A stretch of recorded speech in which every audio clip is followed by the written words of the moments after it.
अस्सलाम वालेकुम नाजरीन, धरती टाइम न्यूज़ ऑनलाइन सां गॾु आहियां इमरान अली गोपांग। ख़बर शामिल कयूं था ठरी मीरवा खां। ठरी मीरवा भरिसां हिंडियारी में ज़मीन ते मुबैना कब्ज़े ख़िलाफ़ ॻोठाणनि जो एहतजाज कंदे हाजी जवान ख़ादम हुसैन दस्ती, मंठार दस्ती ऐं ॿियनि इल्ज़ाम हणंदे चयो त बाअसर शख़्स पुलिस एहलकार अब्दुल रज़ाक दस्ती असांजी ज़मीन ते कायल कणक जे फ़सुल ते ज़बरदस्ती कब्ज़ो करण ख़ातिर माण्हू वठी अची लाबारो शुरू कयो आहे ऐं असांजी ज़मीन ते कब्ज़े ख़ातिर मन ठाहे वेही रहिया आहिनि। हुननि चयो त जहिड़े फ़साद जो तमामु सख़्तु ख़तरो आहे।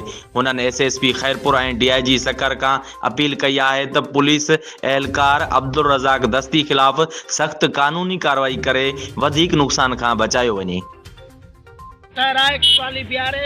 ॿार बचा वठी विंगारू वठी असांजी ज़मीन ते खून कराइण थो चाहे, जहिड़ो कराइण थो चाहे दोहरी असां सां नाजाइज़ी असांजो कोर्ट में केस हलंदड़ ऐं हू विंगारू बि वठी आयो आहे। ऐं मुंहिंजे असांखे ख़तरो आहे, असांखे बाला अफ़सरनि खे अर्ज़ु था कयूं साहब के डीआईजी सकर के ऐं आईजी मुंहिंजे सिंध के असां मुंहिंजे हुन अर्ज़ु था कयूं त हिननि जो एक्शन खयो वञे, असांखे पंहिंजो मुंहिंजे ज़मीन कब्ज़े खां छॾाई थींदी वञे।